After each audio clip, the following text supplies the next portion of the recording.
جھوٹ بولا تھا, خدا کے حکموں کو نہ مانا ہوتا, نافرمانی کی ہوتی, اس کے لیے پیٹرن یہ تھا کہ جو سردار کائن ہوتا تھا وہ اس کے لیے برا ذبح کرتا اور اس کی قربانی خدا کے حضور میں لے کر جاتا تھا, اور سال میں پھر یہ ایک دفعہ قربانی گزرانی جاتی تھی, اور تقریباً کوئی 36 یا 37 کے لگ بھگ سردار کائن ہوتے تھے, اور جن میں سے ایک ہر سال سردار کائن چنا جاتا تھا, اور وہ سردار کائن سال بعد تیاری کرتا, محنت کرتا, پاکیزگی میں رہتا, بے عیب رہتا, خدا کے حضور میں روزے رکھتا, پاک رکھتا, خطا کی, سلامتی کی, منکوہا جلانے کی قربانیاں پیش کرتا رہتا, کہ کہیں ایسا نہ ہو کہ جب وہ خدا کے حضور میں جرم کی قربانی ادا کرنے کے لیے جائے تو وہ خدا کے حضور میں مر نہ جائے, بلکہ وہ سلامتی کے ساتھ قربانی چڑھانے کے لیے جائے, اور سلامتی کے ساتھ وہ قربانی چڑھا کے باہر آ جائے. آمین. اور وہ اپنے کمر میں رسہ باندھا, اور پھر ایک رسہ باندھا کوتا, اس میں ایک بیل یعنی گھنٹی لگی رہتی, اور وہ جتنی دیر خدا کے حضور میں رہتا وہ بیل بھی بجتی رہتی, جس سے پتہ چلتا کہ اس نے وہ زندہ ہے اور کوئی بھی اس کے ساتھ معاملہ نہیں ہوا. کیونکہ ہوتا یہ تھا, اگر کسی سردار کائن نے غلطی کی, یہ ہے پرانے عہد نامے میں قربانیوں کا تصور کہ خدا کیوں قربانیاں چاہتا ہے, خدا کیوں قربانیوں کا حکم دیتا ہے, اور قربانی کا جو آغاز ہے وہ بائبل مقدس میں سے شروع سے ہی ہو گیا تھا. آپ جانتے ہیں کہاں سے قربانی کا آغاز ہوا؟ بالکل شروع میں ہے. کسی کو آتا ہے جواب؟ بالکل بگننگ میں ہے, باغ عدن میں. قربانی کا آغاز باغ عدن میں ہوا, جب خدا نے آدم کو کہا کہ تو سارے درختوں کا پھل کھا سکتا ہے, رہ سکتا ہے, اسٹے کر سکتا ہے, تو جتنا چاہے جو مرضی کرے. اور اس نے نام بھی پرندوں کے, جانوروں کے, درختوں کے رکھے, اور جو نام رکھے وہی رہے. لیکن خدا نے کہا کہ ایک درخت کا پھل نہ کھانا.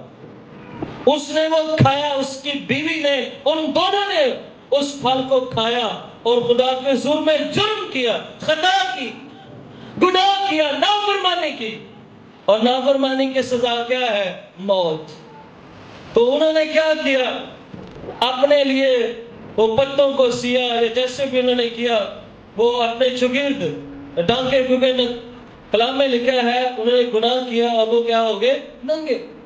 تو خدا نے ان کو چمڑے کے کرتے پہنائے. پھر بعد میں وہ چمڑے کے کرتے, کوئی برا ذبح کیا گیا تھا, قربانی کر کے خدا نے ان کو چمڑے کے کرتے پہنائے.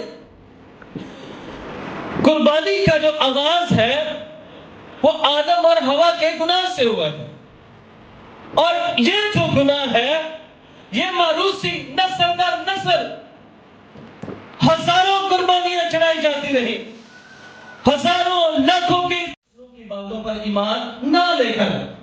آج بھی ہمارا کچھ ایسا ہی ہے, ہم کلام سنتے ہیں, توبہ کے موافق, بپتسمے کے موافق, برکت کے موافق, شفاؤں کے طلب سے خدا کے کلام میں سے ہم پڑھتے ہیں, سنتے ہیں, دیکھتے ہیں, ہم اس پر عمل اس طور پر نہیں کرتے جیسے نوح کے دور میں تھا.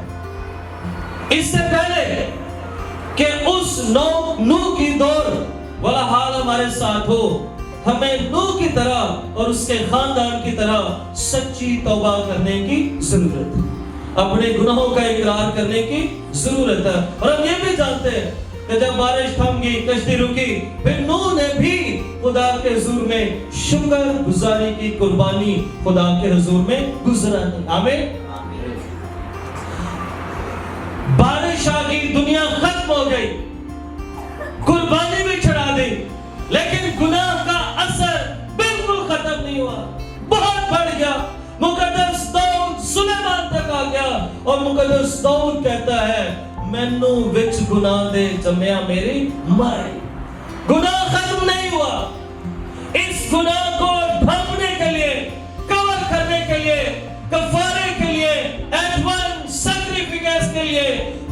حضور میں ہولی ٹو میک کرنے کے لیے، ایٹ ون کرنے کے لیے قربانیاں ہوئی، بیلوں اور بچڑوں کی بہت ساری قربانیاں چڑھائی جاتی تھی۔ جب ہیکل بنائی گئی بہت ساری قربانیاں چڑھائی گئی، لیکن گناہ ختم نہ ہوا۔ لیکن پھر جب گناہ کا زور ختم نہ ہوا، قربانیاں چڑھا چڑھا کے جب وہ تھک گئے، جب گناہ ڈوبا جاتا پھر سے شروع ہو جاتا، دور میں داؤد کے دور میں، پھر وہ نوح کے دور میں گناہ کا زور ختم نہیں ہو رہا تھا۔ پھر خدا نے اپنے بیٹے یسوع ناصری کو اس دنیا میں بھیجا، جس نے ایک ہی بار صلیب پر چڑھ کر خون بہا کر سارے گناہوں کو دھو ڈالا ہے۔ ہاللیلویا! اس کامل قربانی کے لیے، یہ وہ قربانی نہیں ہے جو عارضی ہے، جس سے ایک دفعہ گناہ ڈھانپا جائے پھر شروع ہو جائے۔ یہ وہ قربانی ہے جو کامل، مکمل، ختم قربانی ہے۔ کامل کا مطلب ہے ختم، مکمل، تمام، فنش۔ اب کسی اور قربانی کی ضرورت نہیں ہے۔ ہاللیلویا! یسوع مسیح جب صلیب پر تھے، وہ خدا کے بیٹے یسوع ناصری کے بارے میں اس کو مارا گیا، کوٹا گیا، ستایا گیا، اس کو تانے مارے گئے، اس کو ذلیل کیا گیا، اس کے کپڑوں پر کرہ ڈالا گیا، اس نے کچھ نہ کہا، وہ خاموش رہا، چپ رہا، ایسے جیسے بھیڑ اپنے بال کترنے والوں کے سامنے خاموش رہتی ہے۔ میرے اور آپ کے لیے وہ گناہ کا بوجھ، وہ موروثی گناہ جو آدم سے شروع ہوا، وہ میرا اور آپ کا، تمام دنیا کا تھا، اس نے اپنے اوپر لے لیا اور صلیب پر اس نے کہا، اے باپ ان کو معاف کر، کیونکہ یہ نہیں جانتے کہ کیا کرتے ہیں۔ پھر گلا بھی ہے کہ باپ تو نے مجھے کیوں چھوڑ دیا؟ اور پھر جب یسوع مسیح نے وہ سارا کام کر دیا تو صلیب پر کہا تمام ہوا۔ ہاللیلویا! وہ تمام ہوا، کامل اور